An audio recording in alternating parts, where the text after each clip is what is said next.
Hello friends, आज आम discussion करवा +3 थर्ड सेमिस्टर रो एथिक्स एंड वैल्यूज रो क्वेश्चन पैटर्न। माने बहुत पिला मानकर प्रश्न थिला जे कि एटा केमिति एग्जाम पैटर्न रे आसे। तो मु समस्त को कहि देउछि जे 1 मार्किया क्वेश्चन टा 5टा थाए जहाँकि 5 मार्क रो आउ 2 मार्किया 5टा 10 मार्क आउ 2टा थाए 10 मार्क रो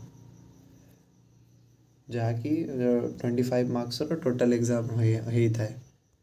तो आपण मैंने बुझीपारे आम डिस्कसन करेंगे। देखो जमीती कि 1 मार्किया 5टा क्वेश्चन अच्छी एटा third semester ethics and values रो प्रश्न उत्तर अच्छी। एटा 5टार आपण को क्वेश्चन दि जाइए मध्य 5टा आपण को करार अच्छी। तापर देखा तापर नेक्स्ट अच्छी 2 मार्किया क्वेश्चन 5टा करार अच्छी। ठीक अच्छे, ये आपको 2 4 6 7टा क्वेश्चन दिखाई मध्य आपण को 5टा जहाँ भी करार अच्छी।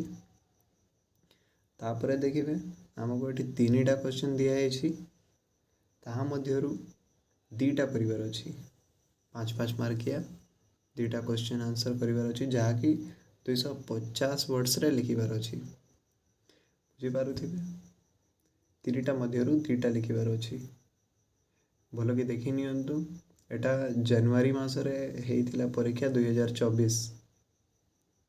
बहुत गुड़िया प्रश्नटे अच्छी जहाँकि बारंबार परीक्षा रे आसी थाए। जदि आपण ए गुड़िक भी प्रिपेयर होगी जाइथिबे ताहेले आपनको परीक्षा रे बहुत हेल्प मिलिबो।